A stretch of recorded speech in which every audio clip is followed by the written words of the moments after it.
22 जनवरी 2024 को रामलला की स्थापना मुहूर्त में जन्मे बच्चे कैसे होंगे।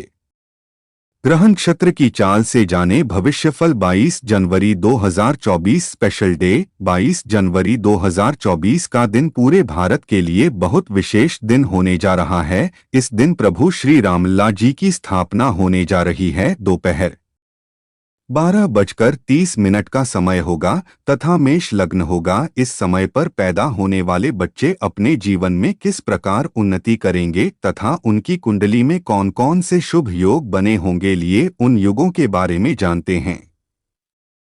सबसे पहले जानते हैं कि इस दिन मेष लग्न होगा तथा लग्न में बृहस्पति, द्वितीय भाव में चंद्रमा, षष्ठम भाव में केतु, नवम भाव में बुध मंगल शुक्र, दशम भाव में सूर्य, शनि, एकादश भाव में और द्वादश भाव में राहु की स्थिति होगी।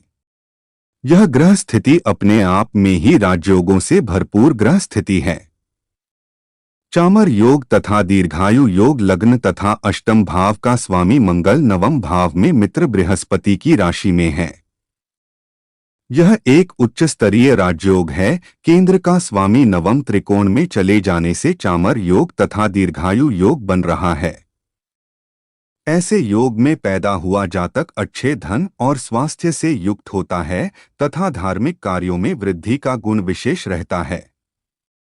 साधु संतों की सेवा करने वाला होता है तथा धर्म कर्म में रुचि रहती है। ऐसे जातक की आयु भी लंबी होती है। धेनु योग तथा काम योग। द्वितीय तथा सप्तम भाव का स्वामी शुक्र नवम भाव में लग्नेश के साथ है। यह योग धेनु योग तथा काम योग कहलाता है। इस योग वाला जातक धन धान्य से युक्त रहता है तथा जीवन अपने धन का प्रयोग दान पुण्य जैसे शुभ कार्यों में करता है। ऐसे जातक की पत्नी भी सुंदर, सुशील, धार्मिक और सदाचारिणी स्वभाव की होती है तथा गृहस्थ जीवन में सुख प्राप्त होता है। शौर्य योग, तपस्वी योग तथा अस्त्र योग। तृतीय भाव और छठे भाव का स्वामी बुध नवम भाव में मंगल तथा शुक्र के साथ मिलकर शौर्य योग, तपस्वी योग तथा अस्त्र योग बन रहा है। ऐसा जातक शूरवीर, पराक्रमी होता है तथा शत्रुओं पर विजय प्राप्त करने वाला होता है। वेद पाठ करने में जातक की रुचि रहती है तथा ज्योतिष या कथा वाचन आदि जैसे कार्यों में दक्ष होता है। काव्य कला, लेखन कला की भी विशेष झलक इनके कलात्मक स्वभाव में मिलती है। जल्दी योग। चतुर्थ भाव का स्वामी चंद्रमा द्वितीय भाव में उच्च राशि में है। यह जल्दी योग कहलाता है। इस योग वाले जातक का मकान बहुत सुंदर तथा आकर्षक होता है और बढ़ते समय के साथ साथ में संपत्ति, सुख और समाज में ऊंची प्रतिष्ठा प्राप्त करते हैं। ऐसे जातकों की वाणी मधुर तथा दूसरों को आकर्षक करने वाली होती है। भूमि लाभ के इन्हें अनेक अवसर मिलते हैं तथा वाहनों से भी इन्हें धन प्राप्ति के साधन मिलते हैं। छत्र योग। पंचम भाव का स्वामी सूर्य दशम भाव में है जो कि दिग्बली भी है। यह छात्र नमक राजयोग बना रहा है। ऐसे योग वाला जातक बहुत बुद्धिमान होता है तथा आईक्यू लेवल बहुत अच्छे स्तर का होता है। महान वैज्ञानिक अल्बर्ट आइंस्टीन की कुंडली में यह योग था और अल्बर्ट आइंस्टीन की बुद्धि का लोहा पूरा विश्व मानता है।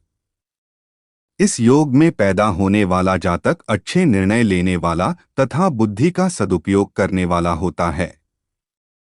भाग्य योग तथा विदेश यात्रा योग। नवम तथा द्वादश भाव का स्वामी बृहस्पति लग्न में मित्र की राशि में है तथा दिग्बली है। इसे भाग्य योग कहा जाता है। ऐसा जातक बहुत भाग्यशाली और बुद्धिमान होता है। बड़े से बड़े संकट के समय में जातक को ईश्वर कृपा प्राप्त होती है तथा चमत्कारिक रूप से बड़े बड़े संकटों को पार कर लेता है। दयालु वृत्ति इनमें एक जन्मजात गुण होता है। यह जातक स्वयं कठिन परिस्थिति में रह लेंगे लेकिन अपने प्रियजनों को कभी कष्ट का आभास तक नहीं होने देते। उन्हें विदेश जाने के भी अनेक अवसर मिलते रहते हैं।